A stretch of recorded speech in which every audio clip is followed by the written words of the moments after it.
హైదరాబాద్కి ఓఆర్ఆర్ అనేది మణిహారంలాగా ఉంటే ట్రిపుల్ ఆర్ అనేది మహాహారం లాగా రాబోతుంది. ఇలాంటి ట్రిపుల్ ఆర్కి అతి దగ్గరలో వచ్చే ప్రాజెక్ట్స్లో మాత్రం ఖచ్చితంగా ప్లాట్స్ కొనడం మిస్ కావద్దు. ఎందుకంటే ఇక్కడ స్పాన్ ఆఫ్ 3 to 4 yearsలో మనం పెట్టిన పెట్టుబడి డబుల్ కాబోతుంది. దీని జగమెరిగిన సత్యం. కానీ మనం ఏం చేస్తున్నాము, హైదరాబాద్కి దూరంగా ఉన్నాయని చెప్పేసి కొనడం అనేది ఆలోచిస్తున్నాము. ఎప్పుడు పెట్టుబడి పెట్టాలి, ఇది సరైన సమయమా కాదా అని ఆలోచిస్తున్నాము. కానీ హైదరాబాద్లో పెట్టుబడి అనేది నౌ ఆర్ నెవర్, ఇప్పుడు కాకపోతే మరి ఎప్పుడు కాదు. పూర్తి వివరాలకు సంప్రదించండి. నమస్తే, శ్రీమాత్రే నమః. ఈ మాసం గోచార ఫలితాలు మనకి సెప్టెంబర్ నుంచి అక్టోబర్ తెలుసుకుందాం. అక్టోబర్ నుంచి నవంబర్ మాసం ఎలా ఉంటుందని తెలుసుకుందాం.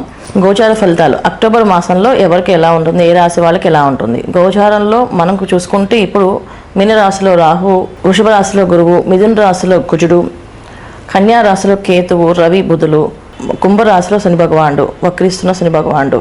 గోచారంలో ఉండే గ్రహాలన్నీ ఇలా ఉండగా మనం చూసుకోవాల్సింది ఏంటంటే ప్రతి మనిషి జన్మజాతకం అంటే వాళ్ళ పుట్టిన తేదీ సమయం ఉంటే ఆ సమయం ప్రకారంగా వాళ్ళ వింశోద దశ ఎలా ఉంటుంది.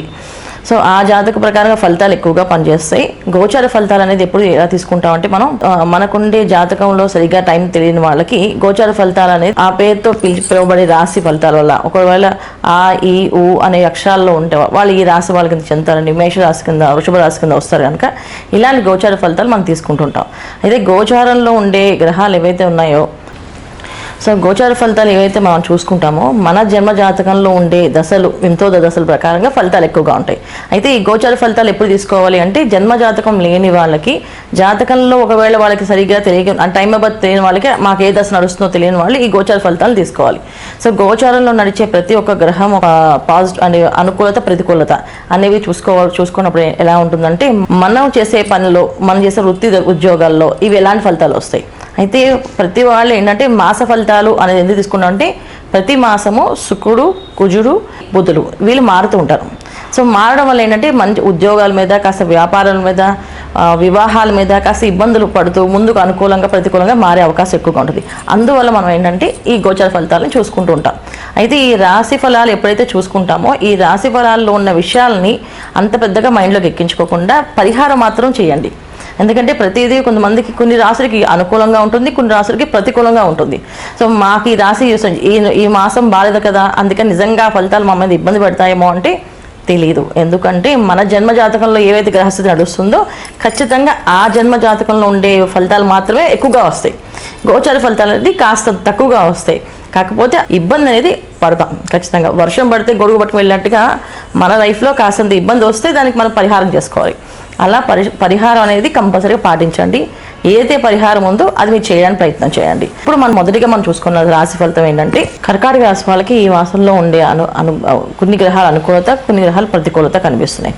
ప్రతికూలత గ్రహాలు ఎక్కువగా కనిపిస్తున్నాయి, అనుకూలత గ్రహాలు అనేది తక్కువగా ఉన్నాయి. అంటే అనుకూలం అనే విషయాల్లో మనం ఆలోచిస్తే కర్కాటక రాశి వాళ్ళకి చాలా తక్కువ ఫలితాలు.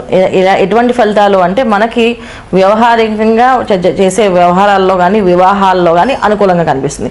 మిగతా వ్యాపారాల్లో కానీ, ఉద్యోగాల్లో కానీ అన్ని రంగాల వాళ్ళకి కాస్తంత ప్రతికూలత కనిపిస్తుంది. ఎందుకంటే కర్కాటక రాశుల్లో ఎప్పుడైతే 9వ తారీఖు నుంచి గురువు వక్రించి, ఎప్పుడైతే అక్టోబర్ 9వ తారీఖు నుంచి గురువు వక్రించి లాభస్థానం ఉన్న గురువు ఎప్పుడైతే మేషరాశిని చూస్తున్నాడో అప్పటి నుంచి వీళ్ళు కాస్త ప్రతికూలతగా మారుతుంది. లాభాల్లో జరిగే ప్రతి పని ఇప్పుడు కాస్తంత లాభం లేకుండా జరిగే పనులు అవుతున్నాయి. అంటే ఏంటంటే వచ్చిన డబ్బు వచ్చినట్టుగా ఖర్చు కన్నా కొంచెం ఎక్కువే పడుతుంది. అంటే ఏంటి, ఇక్కడ మనం సంపాదించే డబ్బు కంటే మళ్ళీ అప్పు చేసే డబ్బు ఎక్కువగా కనిపిస్తుంది. సో అప్పు అనేది ఎక్కువగా ఈ మాసం ఎక్కువ చేసే అవకాశం ఎక్కువగా ఉంది కనుక వీలైనంత వరకు అప్పు చేయకుండా ఉండడానికి ప్రయత్నం చేయండి. అప్పు చేస్తే ఒక విధంగా ఏంటంటే అప్పు చేయడం వల్ల మంచిదే అనుకుంటాం కానీ అది మనం తీర్చే అవకాశం అనేది చాలా తక్కువగా కనిపిస్తుంది.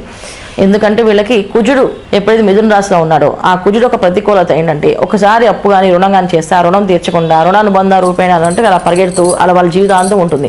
అందుకని మ్యాక్సిమం అప్పులు చేయకుండా, అప్పు చేసి లోన్లు పెట్టి వ్యాపారాలు చేయకుండా ప్రారంభం చేయండి. ఈ మాసంలో మాత్రం ఎటువంటి పరిస్థితుల్లోని వ్యాపార రంగంలో వాళ్ళు కానీ, ఉద్యోగ రంగంలో కానీ, ఇంటి కోసం కానీ, కారు కోసం కానీ, తర్వాత లోన్లు తీసుకునేది తీసుకోకుండా ఉండడం చాలా మంచి ఫలితాలు. ఎందుకంటే తీసుకోవడం వల్ల అవి తీరవు, దానివల్ల ఒక రకమైన ఇబ్బందులు ఎదుర్కొనే పరిస్థితి ఎక్కువగా కనిపిస్తుంది. తర్వాత నవమ స్థానంలో ఉన్న రాహు, రాహు వల్ల ఏంటంటే ప్రతిదీ మనకి మంచిగా జరుగుతుంది అనుకుని మన ఇంట్లో వాళ్ళే సాయం చేస్తామని లాస్ట్ మూమెంట్లో వాళ్ళు సాయం చేయకుండా వదిలేసే అవకాశం ఎక్కువగా ఉంది. ఇది ఇస్తామని చెప్పి తీసుకోండి, మేము ఇచ్చేస్తాం, అడ్జస్ట్ అవుతాయి అని చాలామంది అనుకుంటాం. చేబదులు తీసుకుంటాం, ఇలా తీసుకుంటే అలా వచ్చేస్తాయని. కానీ ఈ మాసంలో చేబదులు కాదు కదా, అసలు ఏ డబ్బులు తీసుకున్నా మళ్ళీ తిరిగి ఇవ్వలేం. పక్కింటి వాళ్ళ దగ్గర 100 రూపాయలు తీసుకున్నా మళ్ళీ 100 రూపాయలు ఇవ్వలేం. అలాంటి పరిస్థితి ఈ కర్కాటక రాశి వాళ్ళకి ఈ మాసంలో ఉంది. అందుకని ఏంటంటే అప్పుల జోలికి వెళ్లకుండా మిగతా పనులను చేసుకోవచ్చు. మామూలు జరిగే వృత్తి వ్యాపారాల వాళ్ళకి అనుకూలంగానే ఉంది. దాంట్లో ఎటువంటి మార్పులు లేవు, ఎటువంటి ఇబ్బందులు లేవు, చేసుకోవచ్చు. కొత్తగా ప్రారంభం చేసే వ్యాపారస్తులు కానీ కొత్తగా జాయిన్ అయిన ఉద్యోగస్తులు కానీ కాస్తంత ఇబ్బందులు ఉన్నాయి. తోటి ఉద్యోగస్తులతో మాట్లాడేటప్పుడు చాలా జాగ్రత్తగా మాట్లాడుకోండి. దీనివల్ల ఏంటంటే మీకు వచ్చే ఇబ్బందులు ఏంటంటే మీరు చేయని తప్పుకి మీరే శిక్ష అనుభవించాల్సిన పరిస్థితి ఎక్కువగా ఏర్పడుతున్నాయి. ఎందుకంటే ఇక్కడ చతుర్థ స్థానంలో శుక్రుడు ఉండడం వల్ల అన్నీ అనుకూలంగా కనిపించి అది ప్రతికూలంగా మారుతుంది. చూడ్డానికి మన వాళ్ళే కదా, మంచి వాళ్ళే కదా అనుకుని నమ్మడము, వాళ్ళ వల్ల మనం మోసపోవడము, వాళ్ళ వల్ల మనకి ఇబ్బందులు అనేవి జరిగే అవకాశం ఎక్కువగా ఉంది. సో మనం చేసుకోవాల్సింది ఏంటంటే వీలైనంత వరకు అందరినీ నమ్మకుండా మన సొంత ఆలోచనలతో ఏవైతే ఆలోచిస్తామో ఖచ్చితంగా ఆ ప్లానింగ్లో వెళ్ళడం అనేది ఉత్తమమైన ఫలితాలు. మన సొంత ఆలోచనలు పెట్టుకోవడం కానీ సొంత ఆలోచన ప్రకారం చేసుకుంటూ వెళ్తే అన్ని అనుకూలంగా ఉంది. పక్క వాళ్ళ మాటలు నమ్మి వాళ్ళు చేస్తారులే, వీళ్ళు హెల్ప్ చేస్తారు, వీళ్ళు సాయం చేస్తారు అనుకుని వాళ్ళ మాటలు నమ్మి వెళ్తే మాత్రం మోసపోయే అవకాశం ఎక్కువగా ఉంది. కనుక కర్కాటక రాశి వాళ్ళు చేసుకోవాల్సిన పరిహారం ఏంటంటే ఎవరిని నమ్మకుండా ఉండడం ఉత్తమమైన ఫలితాలు. ఈ మాసంలో మీ సొంత వాళ్ళగా నమ్మొద్దు, ఎందుకంటే వాళ్ళ ద్వారా మిమ్మల్ని ఇబ్బంది పెట్టే అవకాశం ఈ గ్రహస్థితి కనిపిస్తుంది. అంటే మీరు చేసేదే కాదు, మీరు చేసుకునే ఆలోచనలు మీరు చెప్పే వాళ్ళు మా నాన్నే మా అమ్మాయి కదంటే ఒకవేళ వాళ్ళ దురుగా కూడా చెప్పించే అవకాశం ఈ మాసంలో కనిపిస్తుంది. కనుక జాగ్రత్తగా ఉండడం అనేది మంచి ఫలితాలు.